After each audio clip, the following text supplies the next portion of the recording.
সুকুমার রায়ের সৎপাত্রের কথা মনে আছে? আজ তোমাদের সৎপাত্র শোনাবো।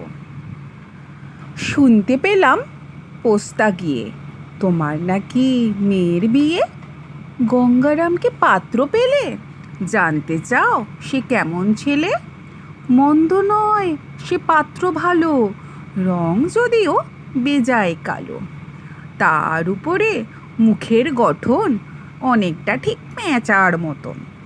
বিদ্যে বুদ্ধি বলছি মশাই, ধন্যী ছেলের অধ্যাবসায়। 19টি বার ম্যাট্রিকে সে ঘায়েল হয়ে থামল শেষে। বিষয় আশয় করি বেজায়, কষ্টে সৃষ্টে দিন চলে যায়।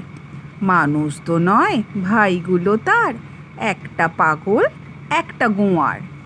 আর একটি সে তৈরি ছেলে, জাল করে নোট গেছেন জেলে।